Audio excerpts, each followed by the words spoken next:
voto especial, que esperava uma vitória mais folgada, mas ganhou o jogo o Flamengo a duras penas. Foi difícil fazer um gol, muito fechada a defesa do Racing, um time que veio para se defender, veio para defender o 0-0, fez a cera, fez a catimba habituais, mas não conseguiu segurar tudo. E o gol mesmo do Flamengo foi chorado. Primeiro que aos 35 o Flamengo fez um gol que foi anulado pelo VAR por impedimento do Samuel Lino, pouquinho adiantado, meio peito acima adiantado em relação ao último zagueiro, num passe do Pulgar. E aos 42, um lançamento, Bruno Henrique sai, depois do VAR mostrou que estava na mesma linha do último homem, ele fica frente a frente com o goleiro, chuta, o goleiro faz uma grande defesa, Cambeses, ele fez 3 grandes defesas no jogo, e sobra para o chute no Carrascal, que sai um chute fraco,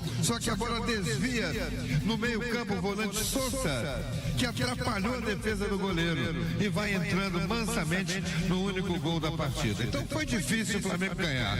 É jogo de semifinal de Libertadores, queria moleza, achou que o Flamengo ia golear, também gostaria. Seria muito melhor levar para lá, para o jogo da volta, um 3-0, por exemplo. O Flamengo mereceu?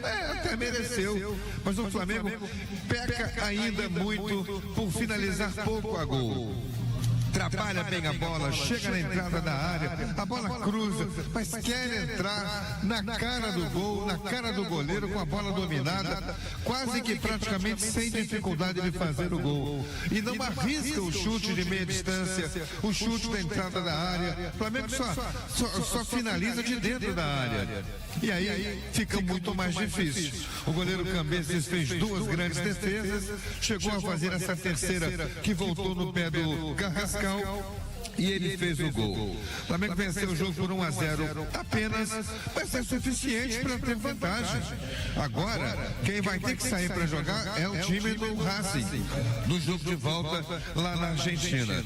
E o Flamengo vai poder jogar administrando o resultado, fazer o jogo que o Racing fez aqui. Administra, toca essa bola, sai com pouca velocidade, arrisca mais as jogadas de meia distância, e aí o técnico vai ter que tomar uma decisão de qual é a estratégia de jogo lá. Acho que o Flamengo não deve mudar muita coisa, deve continuar insistindo em ser um time propositivo.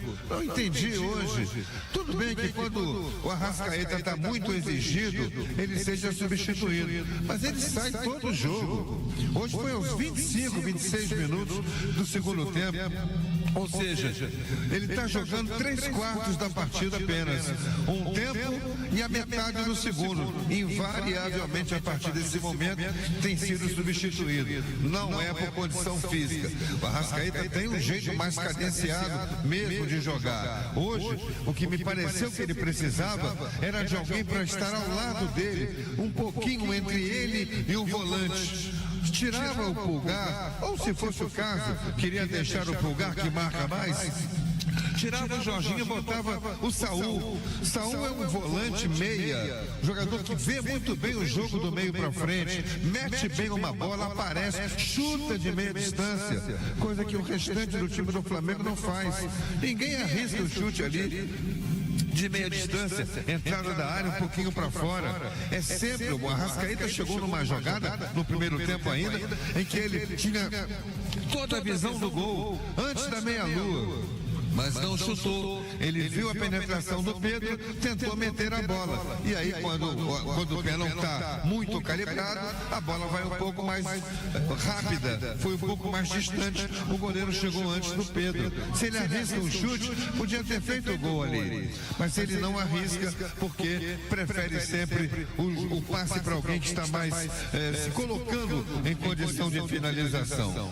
Achei que hoje quem ganhou o jogo e conquistou a torcida de um modo definitivo foi o Carrascal. Ele entrou no jogo pelo lado esquerdo, jogando no lugar do Samuel Lino. Fez boas jogadas, cortando do meio da ponta para o meio, arriscando o chute a gol. Foi ele que arriscou a primeira quando o goleiro defendeu, abrindo o corredor pro Alexandre passar.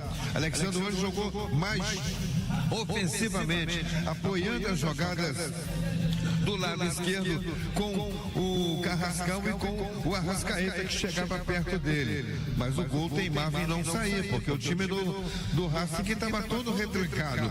Todo mundo aqui atrás. Uma linha de 4, uma segunda linha de 4, às vezes 5, porque o Konechny fazia a marcação do lateral. Não gostei hoje, achei muito tímido o Varela. Apostava mais que ele fosse dar essa profundidade ao Flamengo pelo lado direito, mais até do que o Royal, que foi hoje o preterido, ficou no banco, só entrou na parte final do jogo.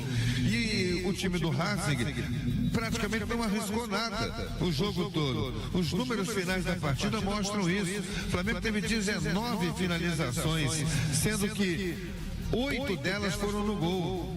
Mas o primeiro tempo não teve grande defesa do Cambeses, apenas bolas normais chutadas a gol. Ele teve facilidade para defender, só numa vez no chute do Carrascal é que exigiu um pouco mais do goleiro. E num escanteio, o Racing obrigou o goleiro Rossi a fazer uma grande defesa no primeiro tempo. Aliás, no segundo tempo também. É preciso prestar atenção para o segundo jogo, essas bolas de escanteio. 2 vezes o Racing chegou com perigo. Na segunda até fez um gol, mas o juiz deu a falta do Sousa, que se apoiou em cima do zagueiro Danilo do Flamengo.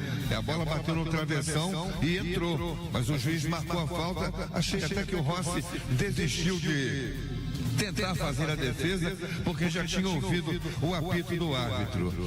E aí na segunda metade do segundo tempo foi que o técnico Felipe Luiz arriscou. Ele tirou o Arrascaeta e botou o Lino. Não achei que devia sair o Arrascaeta. Podia botar o Lino, mas tirava o Jorginho, por exemplo, ou o Pulgar, para botar um homem mais de frente. Tirou o Luiz Araújo, botou Plata. Tirou o Pedro, botou Bruno Henrique. Plata entrou muito bem no jogo e o Lino também. Aliás, eu estou chegando à conclusão que o Lino rende mais quando ele entra no segundo tempo do que quando ele começa jogando. Talvez porque pega o adversário já cansado e ele tem agilidade, tem velocidade para pegar essas bolas e partir no 1 contra 1. Arriscou um chute perigoso e participou do lance do gol que acabou sendo anulado pelo árbitro da partida. Ele tem feito o gol, né? Fez o gol aos 35, anulado pelo VAR no lançamento do Pulgar. Venceu o Flamengo, a torcida vai para casa satisfeita, mas vai com aquele pezinho atrás, com aquele sabor de que podia ter sido mais, pelo menos mais um gol. Podia ter feito pelo menos mais um. 2-0. Talvez fosse o placar mais correto para a gente aplicar no que foi o jogo. Mas o Flamengo vai ter que ter dar uma descansada, uma nova estratégia a montar para o jogo lá de Avejaneda, porque o Racing lá é muito forte, a torcida atua muito fortemente também, muito próxima do campo. E vai causar uma pressão, vai provocar uma pressão em cima do time do Flamengo. Mas 1-0 é melhor do que o 0-0 que amedrontou o Flamengo a partir do momento quando deu aquele gol anulado aos 35, a torcida calou, ficou apreensiva. Mas aos 42 saiu o gol do Carrascal e o Flamengo restabeleceu então o mínimo que tinha que fazer, que era vencer o jogo. Aquele recado para você. Inscreva-se no nosso canal, deixe o seu like, o seu comentário, ative o sininho das notificações e você vai ficar na cara do gol. Até a próxima!